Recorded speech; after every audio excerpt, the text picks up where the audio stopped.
이번 시간은 온라인 수업의 운영 기술에 대해서 알아보도록 하겠습니다. 오늘의 학습 목표입니다.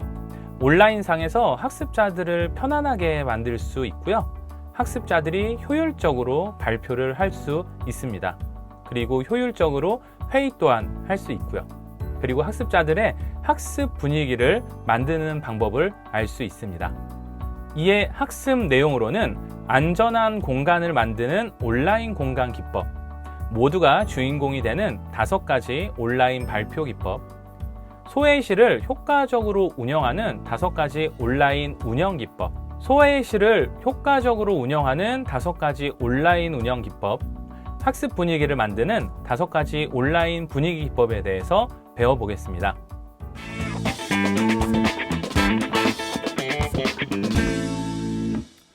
우선 안전한 공간을 만드는 온라인 공간 기법에 대해서 알아보도록 하겠습니다.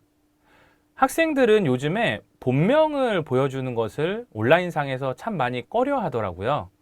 본명이 있으면 또한 채팅창에 이름이 뜨기 때문에 더더욱 답을 하지 않는 것 같습니다. 그래서 저는 가능하면 수업에는 부캐로 이름을 바꾸는 것을 추천을 합니다. 학생들이 좋아하는 애니메이션 캐릭터나 혹은 좋아하는 연예인들, 아이돌들, 그런 식으로 하게 되면 학생들은 좀 더 자유롭게 참여를 하고 그리고 질문들도 많이 할 수 있는 것 같습니다. 성인의 경우에는 오늘 하루에 궁금한 것을 질문으로 해서 그 질문의 답을 이름 바꾸기로 적용하는 것도 관계를 형성할 때 좋은 것 같습니다. 예를 들어서 여러분들의 어릴 적 별명은 무엇인가요? 혹은 코로나가 끝나면 가고 싶은 곳은 어디인가요? 이런 질문의 답을 이름 바꾸기로 바꾸는 거죠. 또한 출석은 우리가 줌상에서 CVS로 체크를 하면 되니 체크에 대한 어려움도 없지 않을까라는 생각을 합니다. 두 번째로는 첫 슬라이드에 온라인 에티켓이나 혹은 수업의 규칙을 공유하는 것도 안전한 공간을 만드는 공간 기법이 됩니다. 온라인은 오프라인이랑 다르게 사소한 행동이 오해를 불러일으키기 쉬운데요. 예를 들어서 수업을 하다가 갑자기 학습자가 화면을 끈다거나 그러면 갑자기 내가 강의를 잘 못했나? 혹은 다른 잘못된 말을 했나? 라는 오해를 하게 되는 것 같습니다. 그래서 학습자들이 그런 부분을 알 수 있도록 미리 사전에 부득이하게 화면을 끄게 될 경우에는 강사님 개인 DM으로 보낸다거나 이름 바꾸기를 통해서 상황을 알려달라고 사전에 이야기를 하면 좋습니다. 우리가 코로나 때 갑작스럽게 온라인으로 했기 때문에 비대면 매너를 사실 배운 적이 없거든요. 그래서 그런 부분들을 사전에 알려주시는 것도 안전한 공간 기법이 될 수 있습니다. 세 번째로 온라인 수업을 시작하기 전에 미리 참가하게 된 학습자들과 채팅창으로 라포 혹은 관계를 형성하시는 것도 안전한 공간을 만드는 기법이 됩니다. 우리가 오프라인 수업을 생각해 보면요. 수업 전에 참가자들과 같이 라포를 형성하는 것과 같은 맥락으로 봐주시면 됩니다. 그래서 강사님들이 먼저 학습자들에게 채팅창으로 인사를 한다거나 혹은 질문을 한다거나 궁금한 부분들을 물어본다거나 그런 식으로 라포를 채팅창으로 형성하시는 것도 안전한 공간을 만드시는 기법이 됩니다. 네 번째로는 혹시라도 화면을 켜기 어려운 학생들이 있을 수 있거든요. 그럴 경우에는 프로필 사진을 안전하게 변경하는 방법에 대해서 이야기를 해주시면 좋습니다. 앞서 말씀드렸던 것처럼 화면을 ON으로 했을 때 가장 실제감이 있어서 수업이 좋죠. 하지만 화면을 오프로 하는 학생들이 있을 수가 있습니다. 특히 성인들 같은 경우는 이동을 하거나 식사를 하는 그런 상황이 있을 수 있는데요. 그런 화면이 같이 보게 되면 소위 수업의 실제감을 떨어뜨리게 하는 그런 모습이 될 수 있습니다. 이에 그럴 경우에는 부득이하게 화면을 끄시면 좋은데요. 이때 중요한 건 껐을 때 프로필 사진을 무엇으로 하느냐가 좋습니다. 소위 자연, 소품, 반려견 이런 프로필의 사진은 수업의 실제감을 낮추죠. 이에 학생들 같은 경우는 캐릭터의 얼굴을 보여준다거나 성인들 같은 경우는 실제 프로필 사진을 보여주시면 그나마 수업의 실제감을 높일 수가 있게 됩니다. 다음으로는 공통의 가상 배경으로 공간의 실제감을 만드시는 것도 좋은 공간 기법이 됩니다. 예를 들어서 가상 배경을 만들 때 상단에 주체 그리고 프로그램명을 올리면 우리가 뭔가 다 같이 수업을 진행한다라는 마치 현수막과 같은 그런 느낌의 가상 배경을 만들 수가 있습니다. 사전에 우리 강의를 하시는 분들께서 만들고 학습자들에게 수업 전에 배포를 해주세요. 그리고 나서 수업 시간에 동일한 가상 배경으로 공간의 실제감을 주실 수가 있습니다. 물론 학습자들이 모를 수 있기 때문에 사전에 가상 배경을 잘 바꾸는 방법에 대해서 알려주시면 좋습니다. 특히 얼굴에 집중할 수 있도록 화려하고 여러 가지 색깔의 가상 배경보다는 하얀색 배경으로 해서 얼굴이 두드러질 수 있도록 가상 배경을 바꾸어 주시는 것도 좋은 팁이 될 것 같습니다.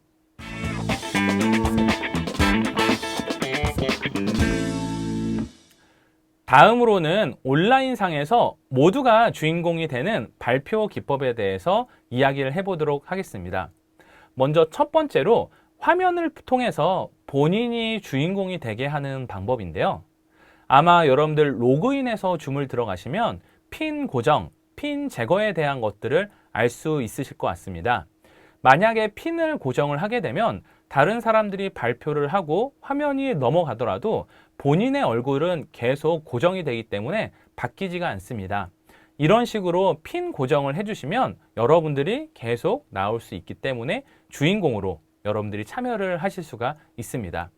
또한 이 줌에서 참 좋은 거는 강사뿐만 아니라 참가한 모두가 화면 공유를 할 수 있다는 거죠. 그래서 발표를 할 때도 화면 공유를 각자 함으로써 발표의 주인공이 될 수가 있습니다. 또한 주석 작성을 통해서 글로써 발표를 할 수 있다는 장점도 있습니다. 두 번째로는 한 사람씩 이야기를 하게 하는 게 중요한데요.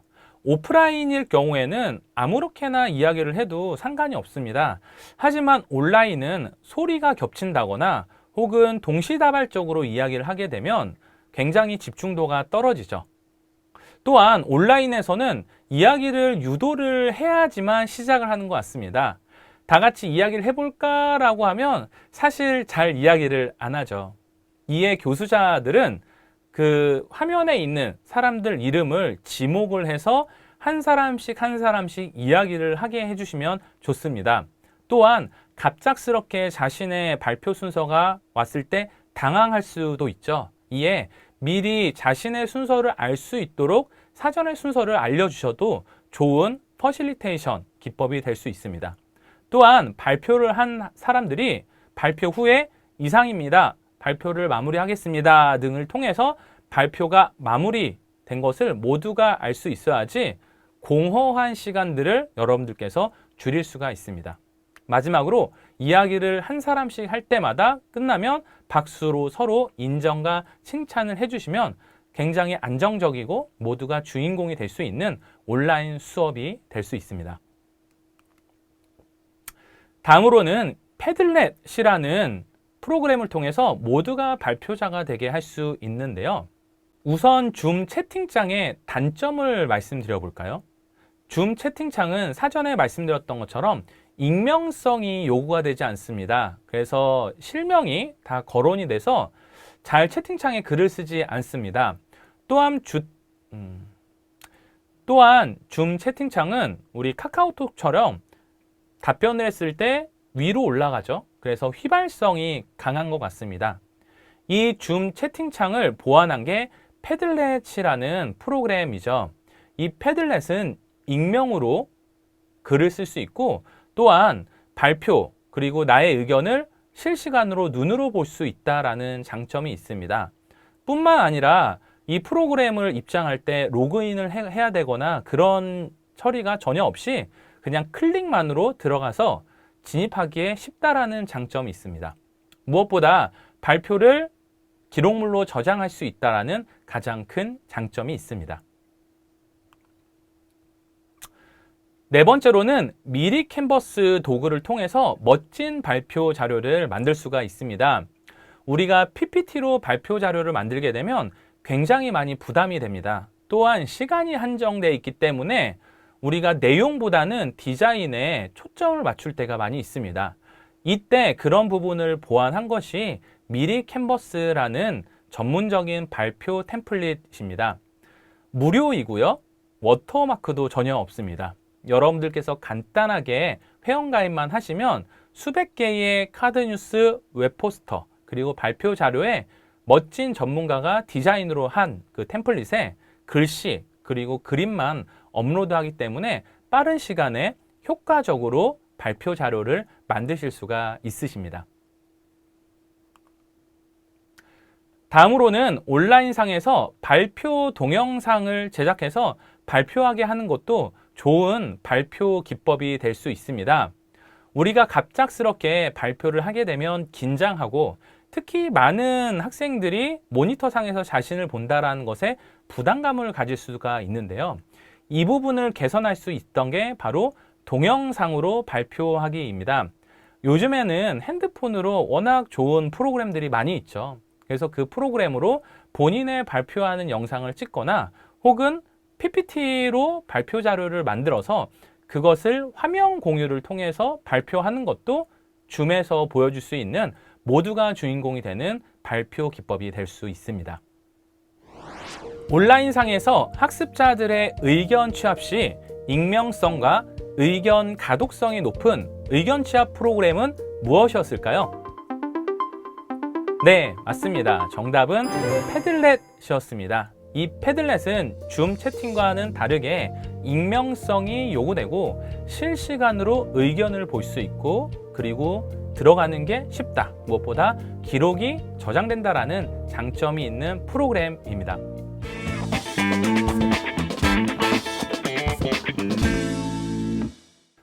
다음으로 소회의실을 효과적으로 운영하는 운영 기법에 대해서 이야기를 해보겠습니다. 줌에서 참 좋은 기능 중에 하나를 저는 소회의실이라고 생각을 합니다. 이 소회의실을 통해서 전체 강의를 하고 또 분반해서 수업 혹은 프로젝트를 진행할 수 있다는 장점이 있죠. 이때 첫 번째로 중요한 것은 소회의실의 인원수인 것 같습니다. 각 소회의실에 인원수가 많게 되면 그 안에서도 또 하는 친구와 그리고 소외되는 친구, 나아가서 방관자가 생기는 것 같아요. 그래서 소회의실을 진행할 때는 최소 2명, 무엇보다 최대 5인을 넘지 않게끔 여러분들께서 소회의실을 개설하시면 좋을 것 같습니다. 두 번째로 소회의실을 들어가기 전에 역할을 사전에 정해 주시면 좋은데요. 이 오프라인에서는 각각의 역할이 없더라도 강사님들께서 빠르게 지정을 할 수가 있습니다. 하지만 온라인상에서는 각각의 소회의실로 떠나면 만날 수 있는 부분이 또 시간 제한이 있고 또한 또 계속 똑같은 이야기를 할 수가 있죠. 무엇보다 학생들이 무엇을 해야 될지 놓칠 수가 있습니다. 이때 저는 5가지의 역할을 많이 정하는 편인데요. 대표적으로 리더는 소회의실을 이끄는 그런 역할을 할 수 있습니다. 서기는 소회의실 내에서 회의를 기록하거나 작성을 하는 담당자의 역할이 되고요. 디자이너는 소회의실 내에서 PPT를 만드는 역할로 줄 수 있습니다. 자료조사자 같은 경우는 인터넷으로 자료를 서치해서 서로에게 공유해주는 역할이 될 수 있고요. 마지막으로 발표자는 소회의실의 결과물을 다시 메인방으로 와서 발표를 하는 역할로 주어질 수 있습니다. 세 번째로 디지털 협업 도구를 사용하게 하는 것도 좋은 운영 기법이 됩니다. 과거에는 줌만 사용해도 좋았지만 이제는 줌 플러스 알파의 협업 도구를 사용했을 때 훨씬 더 풍성한 수업을 만들 수가 있습니다. 대표적으로 저는 3가지의 협업 도구를 사용하는데요. 먼저 첫 번째로 뮤랄을 사용합니다. 이 뮤랄은 구글 잼보드와 많이 비슷합니다. 각각의 학생들이 실시간으로 포스트잇을 붙인다는 부분에서 잼보드와 비슷한데요. 여기에 추가적으로 워크시트가 주어집니다. 그래서 학생들이 훨씬 더 구조화된 그런 수업 자료들을 통해서 수업의 효과성을 높일 수가 있습니다. 두 번째로는 스토리보드댓을 많이 사용하는데요. 우리가 특히 학생들이 웹툰을 많이 보고 그리고 이런 네컷 만화 그런 부분들을 쉽게 제작할 수 있기 때문에 스토리보드댓을 추천을 드립니다.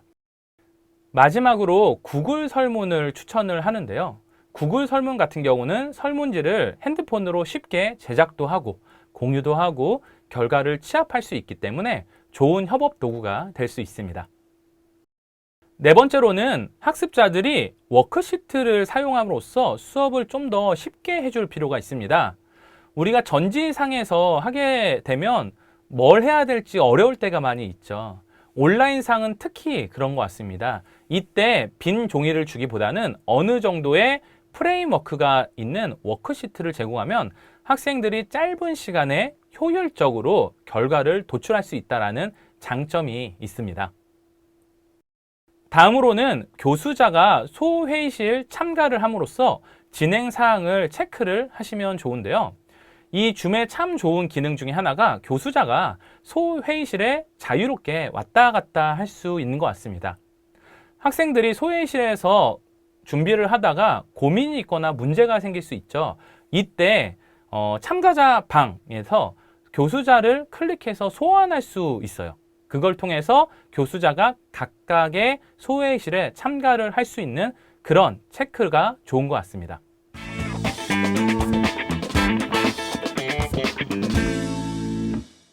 다음으로는 온라인상에서 학습 분위기를 만드는 온라인 분위기 기법들입니다.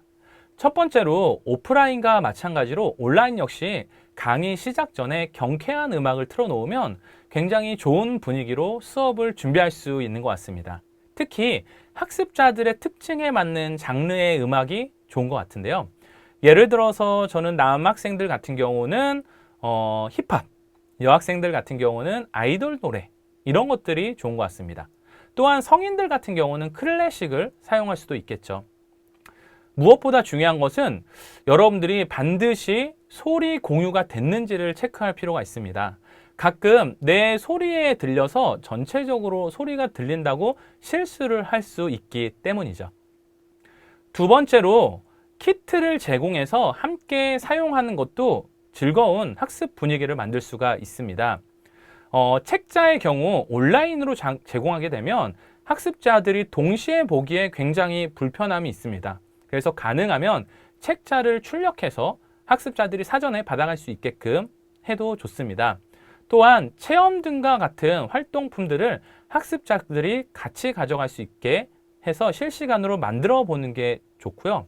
여기에서 중요한 포인트는 교수자가 본인의 화면만 나오고 그 화면을 통해서 제품을 보여주기보다는 또 다른 화면을 통해서 특히 수직 카메라라고 하죠. 그걸 통해서 제품과 교수자의 얼굴이 같이 보일 수 있게끔 하는 것이 훨씬 더 효과적인 그런 수업이 될 수 있습니다.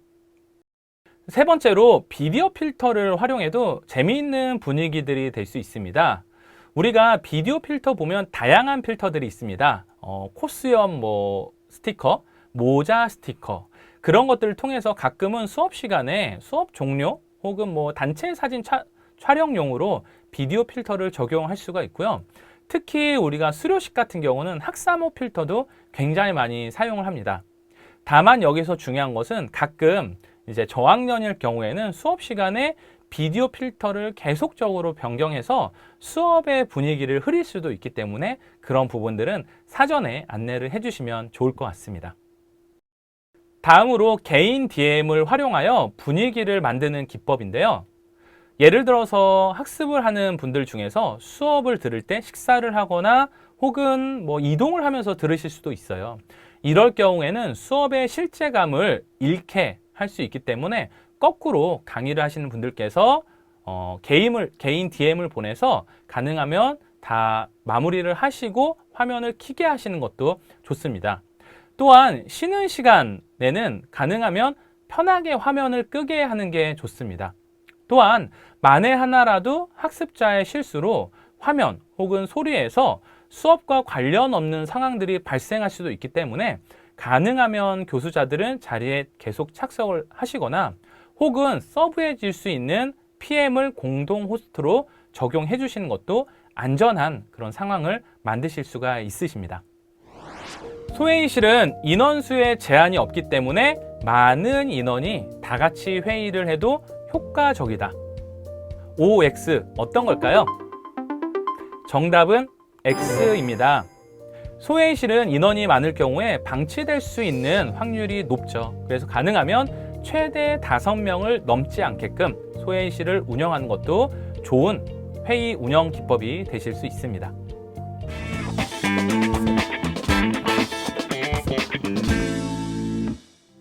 오늘은 온라인 수업 운영 기술에 대해서 4가지를 배워봤습니다. 안전한 공간을 만들고 모두가 주인공이 되고, 그리고 소회의실을 효과적으로 만들고 학습 분위기를 만드는 다양한 기법에 대해서 배워봤습니다.